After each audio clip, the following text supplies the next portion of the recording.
So welcome to deep learning from scratch. Previous session के अंदर हमने देखा अपने फर्स्ट आर्टिफिशियल न्यूरल नेटवर्क को इम्प्लीमेंट किया हमने, और जहाँ पर क्रास को यूज़ करते हुए हमने इनपुट, हिडन लेयर और आउटपुट लेयर बनाया और बाइनरी आउटकम के बेस पर प्रोडक्शन की। इस सेशन पर हम इरिस डेटा सेट यानी जो फ्लावर का एक डेटा सेट है उसे हम इस्तेमाल करेंगे। इसे हम मल्टीपल क्लासिफिकेशन इसलिए कह रहे हैं कि यहाँ पर जो आउटकम है वो 2 नहीं बल्कि 3 है, ठीक है। लिहाजा हमें मल्टीपल की वर्किंग भी समझ में आ जाएगी और साथ ही साथ हम इम्प्लीमेंटेशन भी देख लेंगे ANN की मल्टीपल क्लासिफिकेशन के लिए क्या है। डेटा सेट के हवाले से बात करूं तो जो ओरिजिनली डेटा सेट अवेलेबल है वो UCI मशीन लर्निंग रिपोजिटरी पे मौजूद है। इरिस का डेटा सेट, एक्चुअली ये एक फ्लावर है, उसका डेटा सेट मौजूद है यहाँ पर। आप डायरेक्टली डाउनलोड भी इसको यहाँ से कर सकते हैं। फिजिकली अगर मैं डेटा शो करूँ तो इस तरह से डेटा है जिसके अंदर आप देख रहे हैं कि हमारे पास 4 इंडिपेंडेंट वेरिएबल है और 1 जो है हमारे पास वो डिपेंडेंट वेरिएबल है यहाँ पर। लेकिन अगर आप इस नेम को देखो तो ये नेम 1 टाइम यहाँ पर आ रहा है, फिर ये सेकंड नेम आ रहा है इसका जो भी फ्लावर के कैटेगरी के रिस्पेक्ट से, और एट लास्ट हमारे पास थर्ड नेम आ गया, ठीक है। तो ये इस तरह से 3 डेटा सेट नेम के रिस्पेक्ट से 150 डेटा सेट है हमारे पास इरिस का, और ये एक बेंचमार्क डेटा सेट है जिसमें डिफरेंट एल्गोरिथम को इम्प्लीमेंट करके डिफरेंट एक्यूरेसी के साथ रिजल्ट शो करवाया जाता है। लिहाजा हम भी इसे इस्तेमाल कर रहे हैं ताकि ना सिर्फ बेहतर तरीके से वर्किंग आए बल्कि साथ ही साथ हम बाइनरी जो क्लासिफिकेशन है ANN पे उसे समझ लें। जो कोड यहाँ पर मौजूद है वो रिलेट करता है हमारे प्रीवियस सेशन से। तो पहली रिकमेंडेशन ये है कि पहले वाली वीडियो को अच्छी तरीके से देखा जाए क्योंकि वहां पर जो इम्प्लीमेंटेशन है वही हम ऑनवर्ड आगे यूज करेंगे कोड के। तो सबसे पहले हमारे पास जो कोड मौजूद है वो कोलैब का है जिसके जरिए से आप फाइल अपलोड करते हैं। शिफ्ट एंटर टू एग्जीक्यूट करता हूँ और उसके बाद हम अपनी फाइल अपलोड करेंगे। Okay, again shift enter to execute, क्योंकि जब एक दफ़ा आप एग्जीक्यूट कर लेते हैं और उसके बाद क्लियर करते हैं तो समटाइम ये एरर शो करता है। तो ये रहा हमारा इरिस का डेटा सेट, मैंने इसको अपलोड किया। अपलोड करने के बाद इसे शो करवाना है तो यहाँ पर आप देख रहे हैं जैसे सेव डेटा पहले लिखा हुआ था, CSV एक्सटेंशन का यहाँ पर जो डेटा मौजूद था उसको मैंने रिप्लेस किया यहाँ पर। अब मैं इसके कुछ एट्रीब्यूट यहाँ पर शो करवा देता हूँ। तो ये वही डेटा है जिसके 5 रॉज यहाँ पर हेड के जरिए से शो हो रहे हैं। कुछ इंपॉर्टेंट लाइब्रेरीज हैं जिनको ओवरऑल हम इस्तेमाल कर रहे हैं। तो क्रॉस को सबसे पहले उसके सिक्वेंशियल जो हमारे सिक्वेंस बेस पर काम होता है, डेंस लेयर जिसके जरिए से हम ऐड करवाते हैं, एडम जो हमारा ऑप्टिमाइजर है, एंड सो ऑन। ये इंपॉर्टेंट लाइब्रेरीज हैं। इसको मैंने अपलोड किया, शिफ्ट एंटर टू एग्जीक्यूट, और उसके बाद मैं अपने डेटा सेट को यहाँ पर सिर्फ शो करवाना चाह रहा हूँ तो उसके जरिए से दोबारा से मैंने डेटा को शो करवा दिया। जैसे कि मैंने अभी शो किया कि हमारे पास 4 इंडिपेंडेंट और 1 डिपेंडेंट वेरिएबल है और इसीलिए हमने कैपिटल X और Y को उन 2 वेरिएबल्स के लिए इस्तेमाल किया। उसके बाद हम लेबल इनकोडिंग करेंगे जो मिसिंग डेटा को हैंडल करेगा, और साथ ही साथ हमने क्या करा दिया, 80% डेटा को अपने ट्रेनिंग जबकि 20 को टेस्टिंग के लिए फिक्स करवा दिया। बिल्कुल सेपरेट डेटा प्रोसेसिंग का कोड है। ऑल्दो ये चीज़ें हमने सेपरेटली सेशन पे मशीन लर्निंग के अंदर भी पढ़ी हैं जहाँ पर हमने स्क्रैच से समझा था कि इन तमाम चीज़ों की क्या ज़रूरत है, तो आप वहाँ पर भी उनको बेहतर तरीके से देख सककर समझ सकते हैं। तो शिफ्ट एंटर टू एग्जीक्यूट करता हूँ। अब जो हमारे पास कोड है वो लेबल इनकोडिंग होने के बाद यहाँ पर वेरिएबल y1 और y के अंदर इनक्लोज हो चुके हैं। अगर मैं y1 की वैल्यू शो करूँ तो आप देख सकते हैं कि ये इनक्लोज होकर 0, 1, 2 पर आ चुकी है क्योंकि हम इनकोडिंग को इस्तेमाल मिसिंग वैल्यू और साथ ही साथ लेबलिंग किसी स्ट्रिंग को नंबर्स के फॉर्म पर कन्वर्ट करने के लिए इस्तेमाल करते हैं। जो हमारे पास 3 कैटेगरी थी इंग्लिश स्ट्रिंग के फॉर्म पर, मैंने उसको नंबर में कन्वर्ट कर लिया यानी 0, 1 एंड 2 पर, ठीक है। और उसके बाद अगर मैं y को शो करूं जो हमारे पास डमीज वेरिएबल्स के फॉर्म पे थी, उनको हमने यहाँ पर मैट्रिक्स के फॉर्म पर इस तरह से कन्वर्ट कर लिया। आगे चलते हैं। तो हमारे दोनों वेरिएबल्स रेडी हो चुके हैं। अब हमारा यहाँ से काम स्टार्ट होगा बिल्कुल उसी चीज का जो ANN के लिए। तो सबसे पहले हमें यूज करना है एक वेरिएबल, जैसे हमने क्लासिफिकेशन लास्ट टाइम इस्तेमाल किया था। तो अब हमें इंपोर्ट ऑब्जेक्ट बनाऊंगा सिक्वेंशियल का सबसे पहले, और उसके बाद हम सबसे पहले एक इनपुट लेयर और फर्स्ट हिडन लेयर इसमें ऐड करेंगे। लिहाजा इसके लिए हम लिखते हैं मॉडल डॉट ऐड, और ऐड के अंदर एज वी नो हम डेंस का इस्तेमाल करते हैं क्योंकि डेंस लेयर को ऐड करने के लिए इस्तेमाल होती है। और जैसे मैंने इनपुट ओपन क्लोज किया, यहाँ पर आपको डिफरेंट इसके पैरामीटर दिखेंगे। जैसे आप एग्जांपल पे देख रहे हैं कि मॉडल सिक्वेंशियल के बाद हमारे पास डेंस है और उसके बाद 32 है और इनपुट शेप है।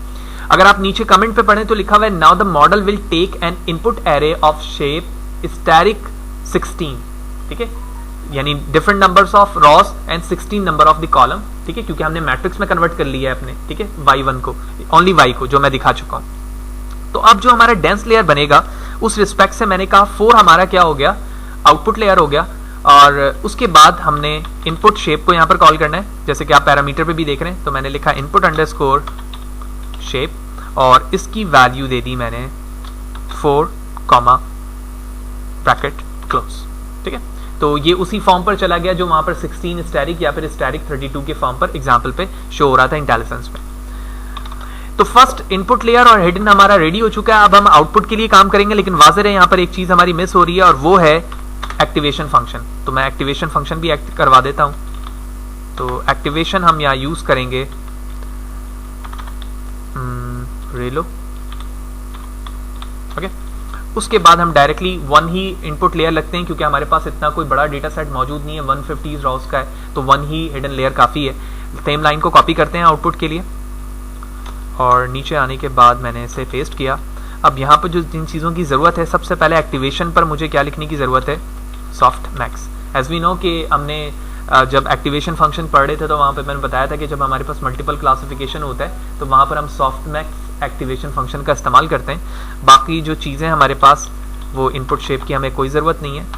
और एज वी नो कि हमारे पास जो फाइनल आउटपुट आ रहा है उसकी क्वांटिटी क्या है, 3 है, यानी 0, 1 या फिर 2, ये 3 क्वांटिटी में से एक हो सकती है। तो वह यही वजह है कि मैंने डायरेक्टली यहाँ पर 3 लिखा है। और अगर आप इस इंटेलिजेंस के लास्ट में आए तो आपको यहाँ पर भी वो चीज़ दिखेगी, the size of the input any more 32। तो ये इनपुट के बेस पर यहाँ है। अगर आप इस इंटेलिजेंस में आने वाली तमाम चीज़ों को पढ़ें तो और भी बेहतर तरीके से ये तमाम बातें आपको समझ में आएंगी।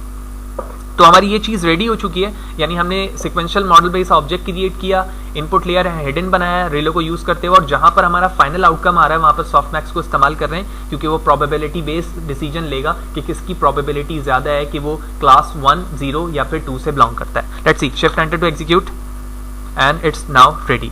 उसके बाद बारी आती है मॉडल कंपाइल की, और जब हम ऑप्टिमाइजर और लॉस कैटेगरी फंक्शन को यूज कर लेते हैं तो एट लास्ट हम अपने फंक्शन को क्या करते हैं, ऐड करते हैं। लिहाजा ये दोनों कोड मैंने प्रीवियस सेशन पर करवाया हुआ है, मैं यहाँ से डायरेक्टली उन चीज़ों को कॉपी पेस्ट कर लेता हूँ और चेंजेस की जो जरूरत होगी हम इस कर लेंगे। तो यहाँ आप देख रहे हो कंपाइलर हमने यहाँ पे यूज किया था, सॉरी कंपाइल, तो मैंने इस लाइन को कॉपी किया, यहाँ पर पेस्ट किया। तो चेंजेस की क्या जरूरत है, एज वी नो एडम हम स्टोकेस्टिक ग्रेडियंट डिसेंट के ऑप्टिमाइजर के लिए इस्तेमाल कर रहे हैं ताकि हम अपने वेट की वैल्यू को एडजस्ट कर सकें। और उसके बाद लॉस फंक्शन, जैसे मैंने बताया था वहां पर भी कि लॉस फंक्शन बाइनरी जो है हम बाइनरी आउटकम के लिए इस्तेमाल करते हैं, जबकि जब हमारे पास कैटेगोरिकल डेटा होता है तो उसके लिए हम कैटेगोरिकल क्रॉस एंट्रोपी का इस्तेमाल करते हैं और मैट्रिक्स हमारे पास वैसे ही एक्यूरेसी पे ही रहेगी। लिहाजा शिफ्ट एंटर टू एग्जीक्यूट करते हैं और फाइनल हम अपने स्टेप की तरफ, ओके समथिंग रॉन्ग, ओके, क्योंकि मैंने मॉडल वेरिएबल लिया हुआ था और वहां पर क्लासिफायर था, यही वजह है कि उसने एरर शो किया। दोबारा एग्जीक्यूट करते हैं, इट्स ओके। और अब बारी आती है फाइनल अपने एपेक्स की, यानी ट्रेनिंग स्टेज की। सेम लाइन कॉपी करता हूँ, पेस्ट करता हूँ, और यहाँ पर जो हमारा ट्रेनिंग स्टेज होगा वो थोड़ा सा चेंज हो जाएगा। तो सबसे पहले हम अपने बैच साइज को चेंज करेंगे, क्योंकि हमारे पास इतनी क्वांटिटी नहीं है। अगर मैं 100 लूंगा तो वो 1.5 पे ही हो जाएगी, यही वजह है कि मैं बैच साइज को क्या करता हूँ 10, और एपेक्स की क्वांटिटी को हम 150 के बजाय 100 कर देते हैं। Let's see, shift enter to execute and okay again same problem, copy paste,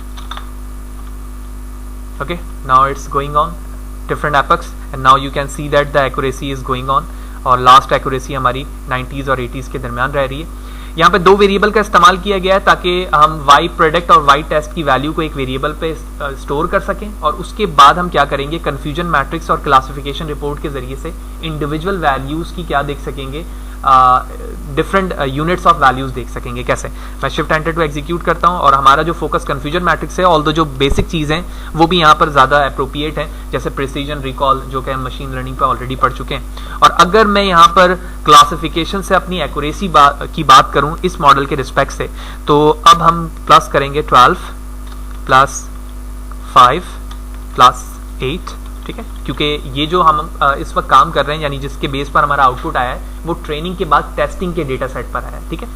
तो मैं इसे डिवाइड करूंगा,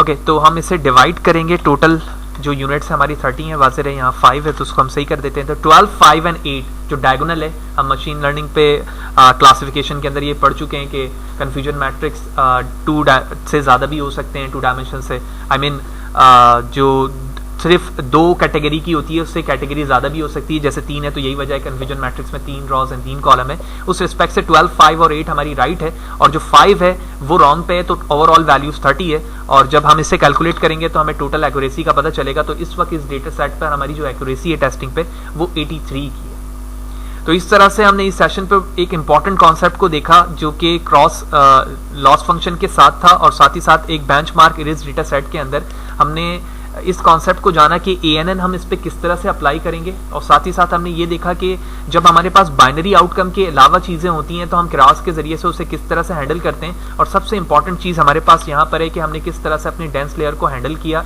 और एक्टिवेशन फंक्शन रीलो अपने हिडन लेयर पर इस्तेमाल करते हैं एज वी नो, और जो हमारे पास बाइनरी आउटकम होता है तो आउटपुट लेयर पे सिग्मॉइड का इस्तेमाल करते हैं। लेकिन जैसे ही आउटपुट लेयर के अंदर हमारे पास मल्टीपल चीजें आने शुरू हो जाती हैं तो वहां पर हम सॉफ्टमैक्स का इस्तेमाल करते हैं, जो हमने किया भी। उसके बाद हमने loss function categorical cross entropy इस्तेमाल की क्योंकि ये प्रोबेबिलिटी बेस्ड है, और हमने बैच साइज की क्वांटिटी चेंज की, और उसके बाद हमने इसकी ट्रेनिंग स्टेज पे गिराया तो हमने देखा कि हमारे पास 80+ की एक्यूरेसी आई। ऑल्दो जब हम आगे जाएंगे तो वहाँ पर हम पैरामीटर ट्यूनिंग और इस तरह की चीज़ें देखेंगे जहाँ पर हम और भी अपनी एक्यूरेसी को इन्हेंस कर सकते हैं। लेकिन इस लेवल तक हमें बड़ी इंपॉर्टेंट चीज़ों का पता चला कि एक्चुअली अगर मैं 80% से टेस्टिंग करूँगा तो कितनी एक्यूरेसी रहेगी, और इसी तरह अगर मैं अपने साइज़ को चेंज करता हूँ तो किस तरह से वेरिएशन आएगी। आप इस पर ज़रूर काम करें ताकि आप बेहतर तरीके से इन चीज़ों को समझ सकें।